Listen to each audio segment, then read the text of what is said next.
Do you feel lost when it comes to saving and investing and you really don't know what your next step is going to be? Maybe you just started your new job and you got your first paycheck and you have no idea where to put your money to work. Well, is there any resource which can set you up on the right track and tell you what the next step is going to be? Introducing the concept of the savings ladder, or as I like to call it, the Money Matters MD savings ladder. The savings ladder is a 10-step process where you go from broke and in debt all the way to financially independent and retired. And I'll teach you exactly what you need to do at every single step along the way. Hi, I'm Dr. Abhishek Gadre. I'm a practicing pulmonary and critical care physician in the US, and welcome to the Money Matters MD show. So let's get started with step 0 of the savings ladder. Before you get on to the first step, I want you to stay on the ground and I want you to look into the mirror. I want you to see your financial self. Before you actually step onto the ladder is find out what your net worth is.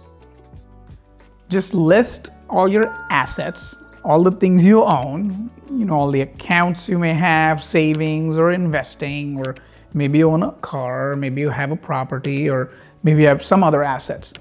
And then on the other side, just write down all your liabilities. So any credit card debt you have, any student loans, if you have a mortgage, any other liabilities you may have, and just calculate the difference. And that gives you your net worth.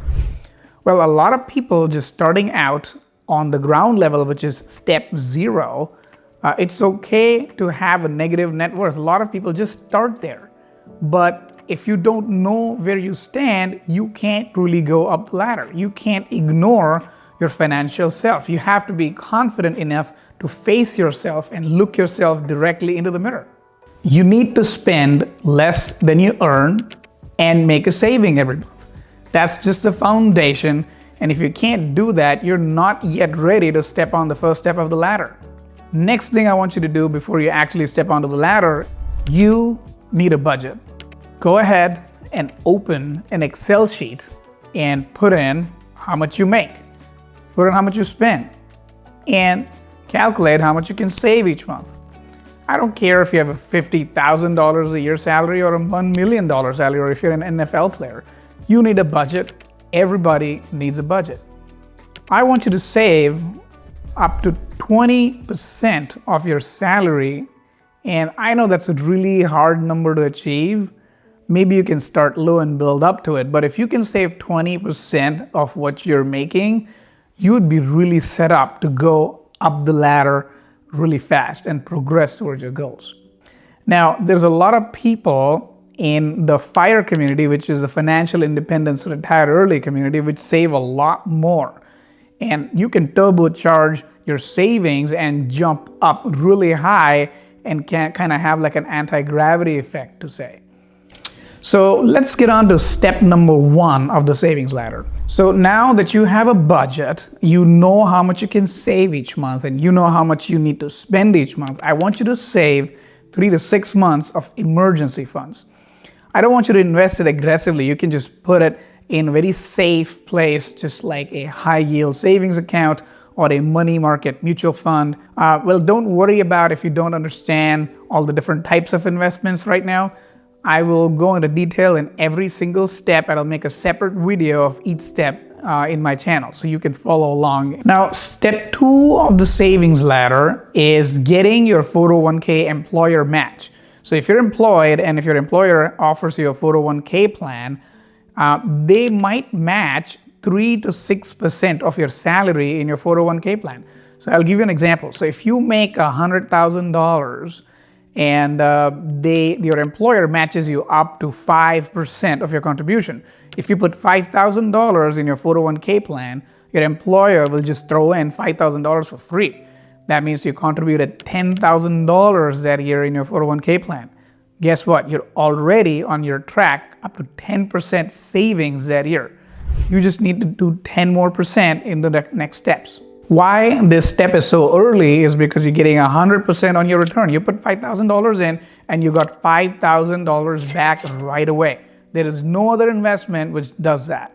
Now, I don't want you to max out your 401k quite yet. That'll come later. Now, step 3 of the ladder is paying off high interest debt. Well, the most common type of high interest debt in the US is credit card debt. The average interest rate is around 20 to 25% APR. Can you believe how high that number is? So let's say if you put like $10,000 in a credit card and you have a 25% APR card, and you didn't pay it off for about 3 years, it'll double. You owe more than $20,000 to the credit card company. And let's say now you double down in debt and now you don't pay it off for 3 more years, that $20,000 will become more than $40,000 and you'll just keep drowning. So you really need to get ahead of yourself. Just many people can't even get out of this hole and proceed to the next steps. This is just really, this is a key step. Now, how do you exactly define what a low interest debt is, what a moderate interest rate debt is, and what is a high interest debt?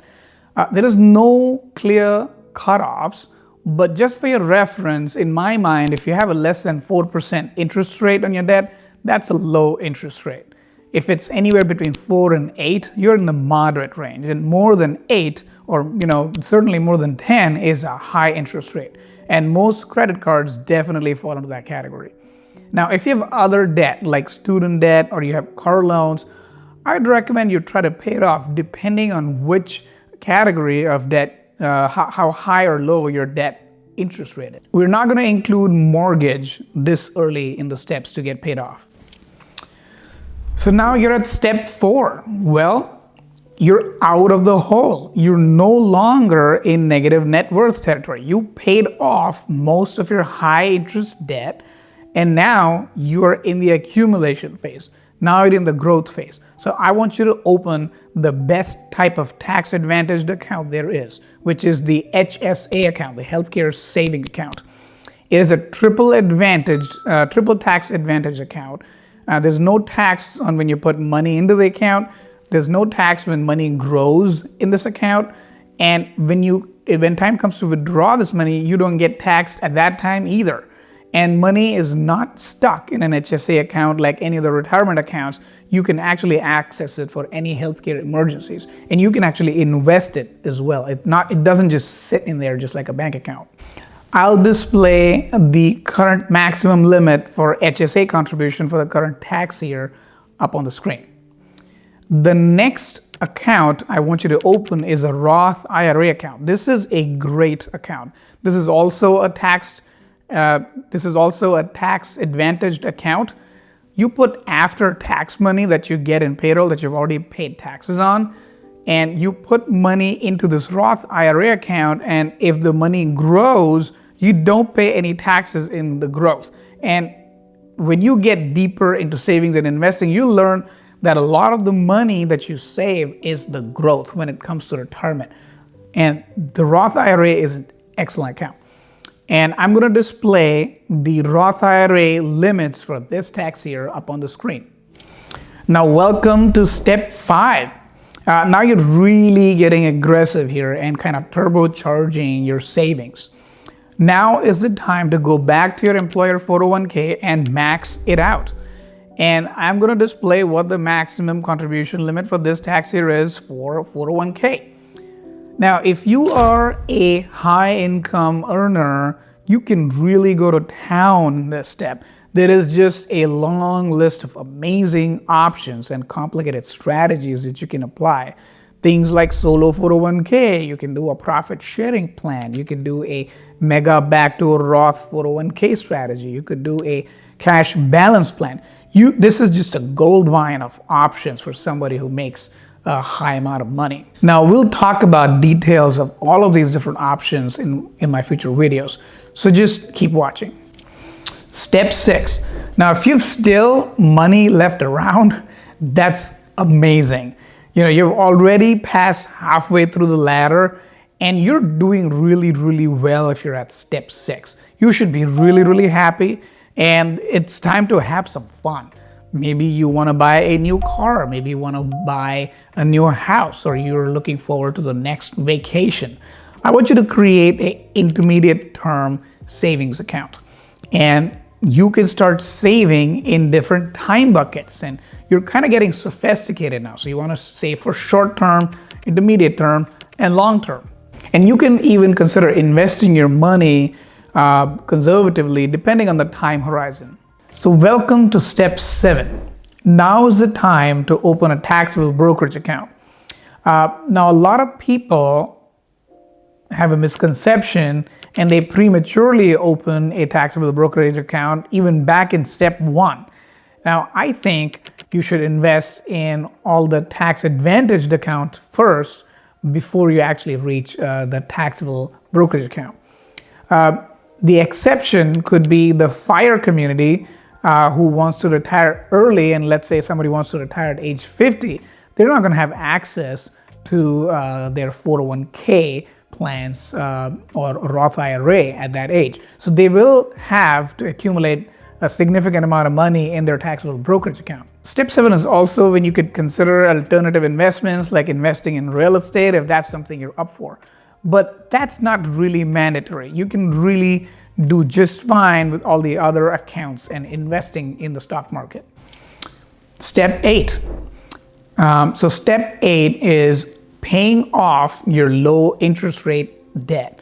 So if you have any debt which is less than 4%, you could pretty much hang on to it for a while you're saving and investing in a taxable brokerage account and all the other forms of tax advantaged accounts.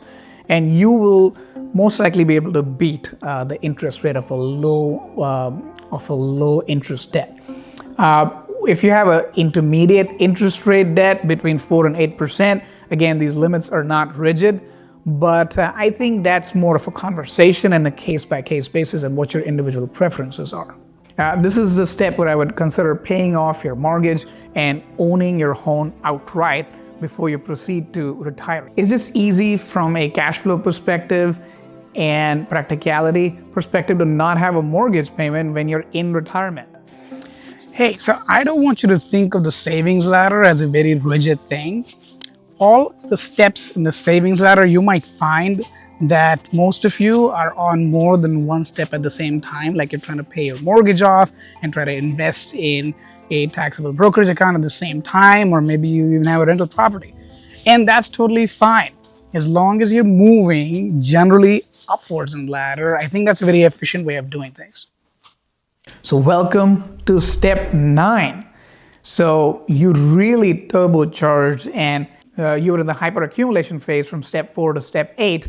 And now I want you to save up 25 times your annual expenses. If you're retiring somewhere around 65, which is the most standard age to retire, I think you'll be just fine by saving 25x your annual savings. Now, if you belong to the financial independence retire early community, the FIRE community, and let's say you want to retire at 45 or 50, well, you might live a long time and you need that retirement savings to last you a while. I want you to save up 30x your annual expenses just to be on the safe side.